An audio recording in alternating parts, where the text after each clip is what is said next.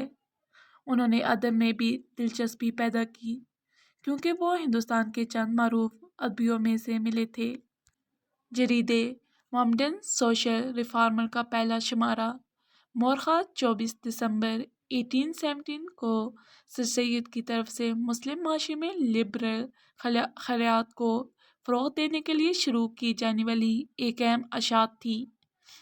ایک مصنف کے طور پر سر سید احمد خان کا کیریئر اس وقت شروع ہوا جب انہوں نے 1842 میں مذہبی موضوعات پر اردو میں مقالات کا ایک سلسلہ شائع کیا۔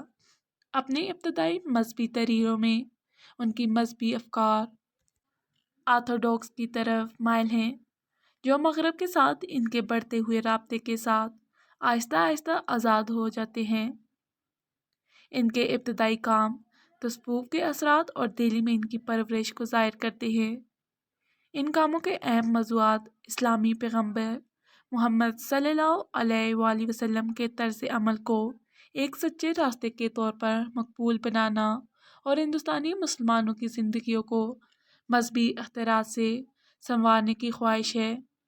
اس طرح ہندوستان میں اسلامی عقیدے کی پاکیزگی کے لیے کوشش کرنا تھی۔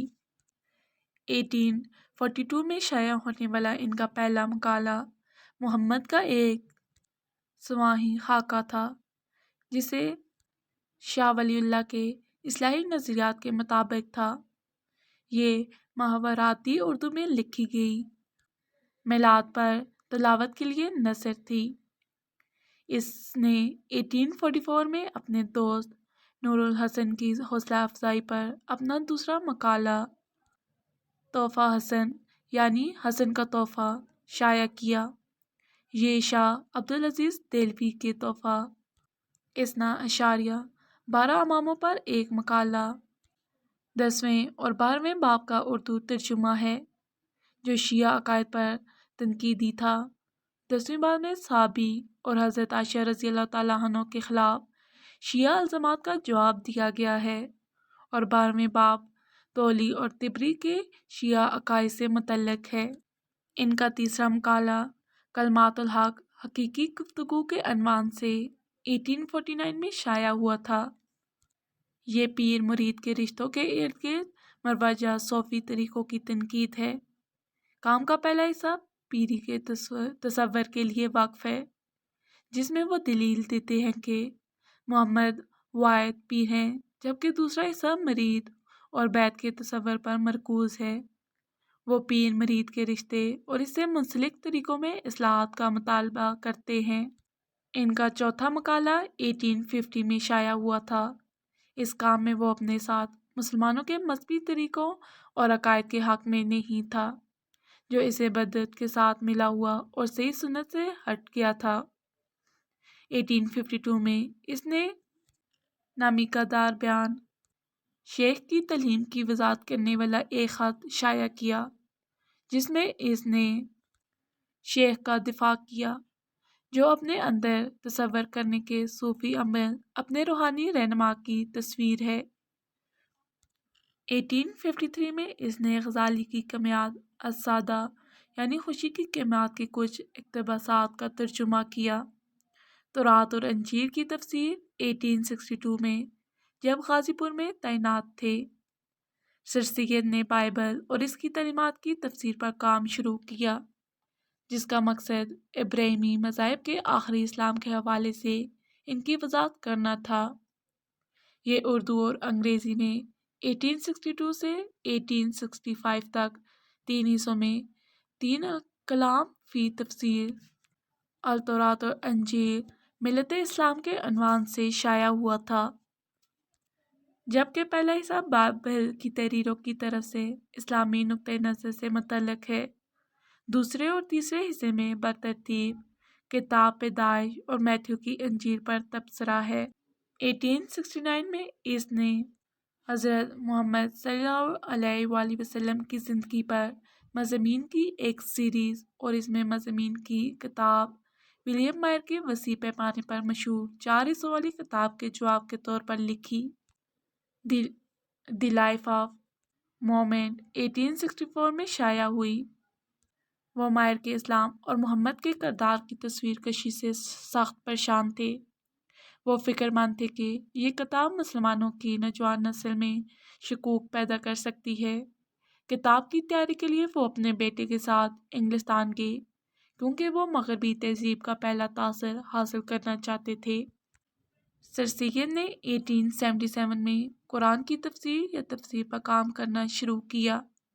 یہ 7 جلدوں میں تفسیر القرآن کے نام سے شائع ہوا۔ پہلی جلد 1880 میں شائع ہوئی اور آخری جلد ان کی وفات کے 6 سال بعد 1904 میں شائع ہوئی۔ اس کام میں انہوں نے قرآن مجید کے 16 پاروں اور 13 سورتوں کا تجزیہ اور تفسیر کی۔ انہوں نے پہلی جلد میں ایک تفصیلی مضمون تحریر، پھر اصول التفسیر، تفسیر کے اصولوں پر نوٹس بھی شامل کیا، جس میں انہوں نے 15 اصول بیان کیے جن پر انہوں نے اپنی تفسیر کی بنیاد رکھی۔ تحریر سر سید کا مطالعے کا پسندیدہ شعبہ تھا اور 1814 میں سر سید نے اپنے سرپرست رابرٹ این سی ہیملٹن کے کہنے پر تیمور لین سے لے کر بادشاہ ظفر تک دہلی کے تیموری حکمرانوں کے بارے میں تاریخی جدلوں کی ایک کتاب مرتب کی۔ بعد میں اسے جام جم یعنی جمشید کا کپ کے عنوان سے شائع کیا۔ بجنور میں قیام کے دوران انہوں نے بجنور شہر پر ایک تحریک لکھی، لیکن 1857 کی بغاوت کے دوران اسے تباہ کر دیا گیا۔ انہوں نے کتابوں کی تنقیدی ایڈیشن بھی لکھی، جسے ضیاء الدین بارانی کی تاریخ فیروز شاہی 1862 میں شائع ہوئی اور ترکس جنگیری 1864 میں شائع ہوئی۔ تاہم ان کی سب سے اہم تاریخ تصنیف جس نے انہیں ایک عالم کی حیثیت سے شہرت دلائی، وہ اثر الاسانید اور عین الاکبر کے 2 ایڈیشن تھے۔ 1847 میں اس نے کتاب قدیم ہیرس کی باقیات شائع کی، جس میں قرون وسطی کے دور سے دہلی کے نوادرات کی دستاویز کی گئی تھی۔ اس کام کو 4 حصوں میں تقسیم کیا گیا ہے، جس میں دہلی شہر سے باہر کی عمارتوں، دہلی کے قلعے کے ارد گرد کی عمارتوں، شاہجہاں آباد کی یادگاروں اور آخری حصے میں دہلی کی مختلف بستیوں کا مختصر تاریخی بیان پیش کیا گیا ہے، اور اس کے ممتاز باشندے دہلی، جس میں صوفیہ جیسے شاہ غلام علی، سید احمد شاہد، طبیب، عالم، شاعر، خطاط اور دہلی کے ممتاز موسیقار شامل تھے۔ اس میں فیض علی خان اور مرزا شاہ رخ بیگ کی طرف سے کھینچی گئی تقریباً 130 تمثیلیں بھی تھیں، جو کہ ہندوستان میں لیتھوگرافی کے ذریعے تیار کی جانے والی پہلی کتابی عکاسی تھی۔ انہوں نے 1854 میں انصار الاسانید کا دوسرا ایڈیشن جاری کیا۔ تاہم دونوں ایڈیشن یکسر مختلف ہیں، جبکہ دوسرا ایڈیشن مختصر اور زیادہ حقیقت پر مبنی ہے۔ اس کام نے سر سید کو ایک وسیع شہرت دلائی اور انہیں ایک مذہب عالم کی شہرت حاصل کی۔ 1861 میں اس کا فرانسیسی میں ترجمہ پیرس میں گیریسن ڈی ٹیسی نے کیا۔ یہ کتاب رائل ایشیاٹک سوسائٹی آف برطانیہ اور آئرلینڈ لندن کو بھی پیش کی گئی، جس نے انہیں اعزازی ساتھی بنا دیا۔ 1855 میں اس نے اپنا علمی ایڈیشن مکمل کیا۔ کام کی پہلی اور تیسری جلد 1855 میں شائع ہوئی تھی۔ 1857 میں ناشر کو بھیجی گئی دوسری جلد اسی سال ہونے والی بغاوت میں تباہ ہو گئی تھی۔ اپنے اطمینان کے ساتھ کام مکمل کرنے کے بعد اور یہ مانتے ہوئے کہ مرزا اسد اللہ خان غالب ایک ایسے شخص ہیں جو ان کی محنتوں کی قدر کریں گے، سید احمد نے عظیم غالب سے اس کے لیے ایک ترکیز زمانے کی کنونشن میں ایک تعریفی پیش لفظ لکھنے کے لیے رابطہ کیا۔ غالب نے مجبور کہا، لیکن جو کچھ انہوں نے پیش کیا وہ عین اکبری پر تنقید کرنے والی ایک مختصر فارسی نظم تھی، اور اس کے معنی میں شاہی شاندار پڑھے لکھے اور سیکھے ہوئے مغل کلچر کی پیداوار تھی۔ جس کی یہ پیداوار تھی، کم از کم جو اس کے خلاف کہا جا سکتا تھا وہ یہ تھا کہ اس کتاب کی قدیم دستاویز کے طور پر بھی بہت کم قیمت تھی۔ غالب نے عملی طور پر سید احمد خان کو اپنی صلاحیتوں اور وقت کو مردہ چیزوں پر ضائع کرنے پر سرزنش کی۔ اس سے بھی بدتر اس نے انگلستان کے صاحبان کی آسمان سر پر ستائش کی، جنہوں نے اس وقت اس دنیا کے تمام آئینوں کی چابیاں اپنے پاس رکھی تھی۔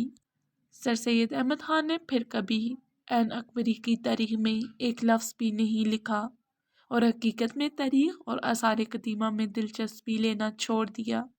اس نے اگلے چند سالوں میں مزید 2 تاریخی تحریروں کی تدوین کی تھی، لیکن ان میں سے کوئی بھی آئین جیسا کچھ نہیں تھا۔ 1857 کی بغاوت کے دوران سر سید کو بجنور کی عدالت میں چیف اسسمنٹ آفیسر کے طور پر تعینات کیا گیا تھا۔ اس نے بغاوت کی تاریخ سرکشی بجنور میں درج کی، جو 1858 میں شائع ہوئی تھی۔ وہ خاص طور پر اپنے ساتھی مسلمانوں کے لیے بغاوت کے نتائج کے بارے میں گہرے فکر مند تھے۔ 1857 کی بغاوت کے دوران ایسٹ انڈیا کمپنی کی حمایت کی اس کردار کو جمال الدین افغانی جیسے کچھ قوم پرستوں نے تنقید کا نشانہ بنایا ہے۔ 1859 میں سر سید نے اردو میں کتابچہ ہندوستانی بغاوت کے اسباب شائع کیا، جس میں انہوں نے ہندوستانی بغاوت کے اسباب کا مطالعہ کیا۔ اس میں ان کی سب سے مشہور تصنیف اس نے اس عام خیال کو مسترد کر دیا کہ یہ سازش مسلم اشرافیہ نے تیار کی تھی، جو مسلمان بادشاہوں کے کم ہوتے اثر و رسوخ سے ناراض تھے۔ انہوں نے ایسٹ انڈیا کمپنی کو اس کی جارحانہ توسیع کے ساتھ ساتھ ہندوستانی ثقافت کے بارے میں برطانوی سیاستدانوں کی لا علمی کا ذمہ دار ٹھہرایا۔ سر سید نے انگریزوں کو مشورہ دیا کہ وہ مسلمانوں کو انتظامیہ میں مدد کے لیے مقرر کریں تاکہ وہ بغاوت جیسے ایک بیہودہ کام کو روک سکیں۔ مولانا الطاف حسین حالی نے سر سید کے سوانح عمری میں لکھا ہے کہ جیسے ہی سر سید مراد آباد پہنچے، انہوں نے ہندوستانی بغاوت کے اسباب کے عنوان سے ایک پمفلٹ لکھنا شروع کیا، جس میں انہوں نے ہندوستان کے لوگوں اور خاص طور پر لوگوں کو صاف کرنے کی پوری کوشش کی۔ مسلمانوں پر بغاوت کا الزام ظاہری خطرے کے باوجود اس نے حکومت پر لوگ جو الزامات لگا رہے تھے اس کی جرمندانہ اور مکمل رپورٹ پیش کی، اور اس نظریے سے انکار کر دیا جو انگریزوں نے بغاوت کے اسباب کی وضاحت کے لیے واضح کیا تھا۔ جب کام ختم ہوا تو انگریزی ترجمے کے انتظار کیے بغیر سر سید نے اردو ویژن آگرہ کے مفصل گزٹ پریس میں چھپانے کے لیے بھیج دیا۔ چند ہفتوں میں اسے پرنٹر سے 500 کاپیاں واپس مل گئی۔ ان کے ایک دوست نے انہیں خبردار کیا کہ وہ پمفلٹ برطانوی پارلیمنٹ یا حکومت ہند کو نہ بھیجے۔ رائے شنکیر داس سر سید کے ایک عظیم دوست تھے۔ ان سے التجا کی کہ وہ اپنی جان کو خطرے میں ڈالنے کے بجائے کتابوں کو جلا دے۔